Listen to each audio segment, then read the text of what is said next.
Hi, I wanted to make my recommendations for the 2010 Kentucky Derby, and first I'd like to dedicate this video to the filly who ran in the 2008 Derby. Her name was 8 Bells. She beat 18 stallions, and both of her front ankles shattered into pieces just only seconds after she ran second in the 2008 Kentucky Derby. So this video is dedicated to her. I didn't watch the Derby last year. I didn't watch any of the Triple Crown races.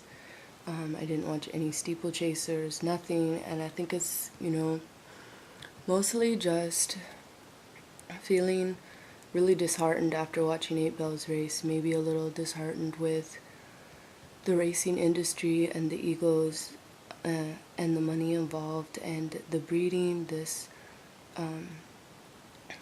fragile breeding program that different trainers and owners and businessmen get to continue to pursue. But I think it's interesting when you look back at Derby years in the past, especially the late 1800s, this race was run a mile and a half.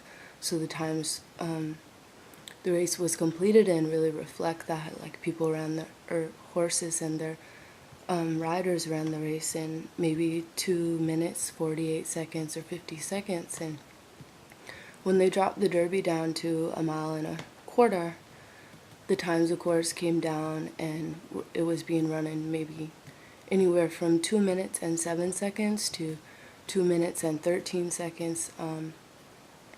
Now the Derby is usually won in a little over 2 minutes.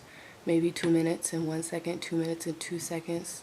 Monarchos ran her Derby in 1 minute 59 seconds. Well, it was a man, but he's got such a womanly name. But Monarchos ran it in 1 minute and 59 seconds and some milliseconds, like maybe 67 milliseconds. Whereas Secretariat, who ran the fastest Derby of all time, I think in 1970 or 71, he ran it in 1 minute and 59 seconds flat.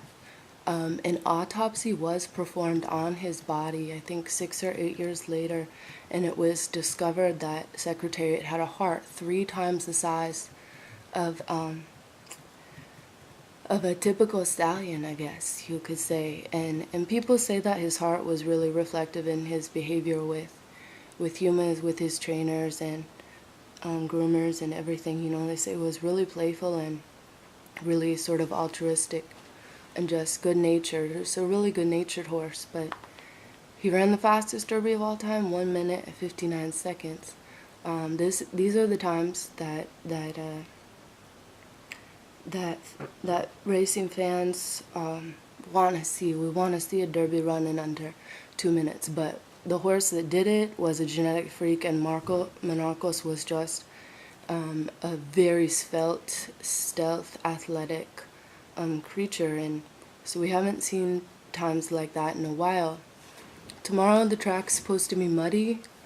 It's supposed to be there's like some good chance of rain, I guess, and it's been raining. So a lot of people are talking about which horses are competent running in the mud, running in what they call the slop. And the only filly running in the race, her name's Devil May Care, and she was held out of the Oaks, which is like the Derby for filly horses. She was held out of that race, and I think she probably is, she's probably got her ears perked up a little bit, because she could have easily she could have easily triumphed in the Oaks, and she was held out of that race because her trainer Todd Pletcher wanted her to compete in the Derby.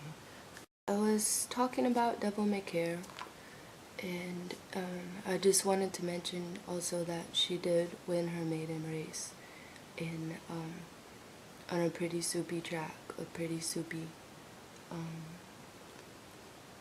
really waterlogged track. She won in that race. It's not it's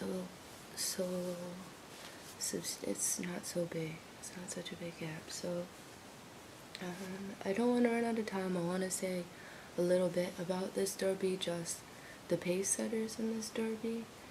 are going to be Conveyance, American Lion, and Lina David.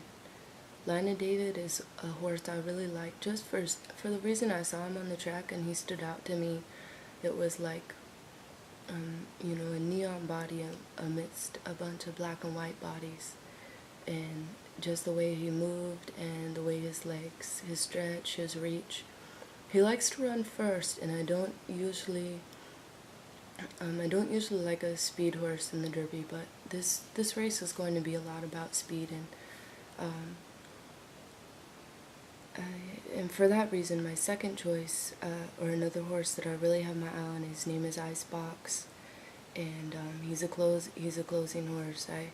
I've watched him run from the very back of the pack and coming into the stretch, just with a tremendous amount of strength, a tremendous burst of speed, and just pass up everyone. So I like this horse, Icebox. I like closers because the Derby is a longer race, and when you have a lot of horses who are really pushing the back of the pack and the middle of the pack, like you're going to have in this race with Conveyance, the American Lion. Also, of course, the favorite, looking at Lucky or looking for Lucky. This horse is going to set a really, it's going to be a speedy pace. It's going to be quick, and so I like Icebox for that reason. I'm hoping these pace setters sort of commit something like Flon de Say. They just felons against themselves and everyone else. They wear themselves out and they wear the middle of the pack out, and those horses stalking at the very back of the pack, you know, are going to have a chance at taking home that $1 million purse, a $2 million purse. And so for that reason, I like Icebox. I also like this horse. My boyfriend, for some reason, was attracted to. His name is Victor, Stately Victor, and he ran first at the Toyota Bluegrass. And he likes to run mid-pack, like 6th or 7th, and he's got a good bit of push, like a good bit of birthing at the end in the stretch. He's really pushing himself. So those are the horses I'm interested in. I'm interested in Stately Victor. I'm interested in Icebox. I'm interested in Devil May Care. Jackson's Bend is rode by a jockey I really like. His name's Mike Smith. Most people sort of know a little bit of his personal history, like he was in an accident on the track and he was paralyzed, and he was running in pretty high graded races at that time, and he had to sort of take a leave of absence. He had to lay back and be unemployed in the racing world. He healed, and when he came back, he had the luck of this really long shot horse called Jacquemot, and they had this great run. I mean, if you watch their run, he's just weaving that horse from maybe 18th place or 19th place, and he just has this really dirty ride, like this kind of Pac-Man ride at the stretch, and he won, and it was a great race. But I think, so these are my favorites: Jackson's Bend, Devil May Care, Icebox, and Victor, the Stately Victor. Other horses, there's a lot to talk about. I don't know, I think my time's almost up, but I'd just like to say once again, horse racing is a little bit incestuous. They can trace the origins of these ponies back to just a few, and the breeding program, like I call it, this fragile breeding program, and it's kind of trouble in racing. But I hope some of you who aren't racing fans might see this and decide to watch the Derby tomorrow. Alright.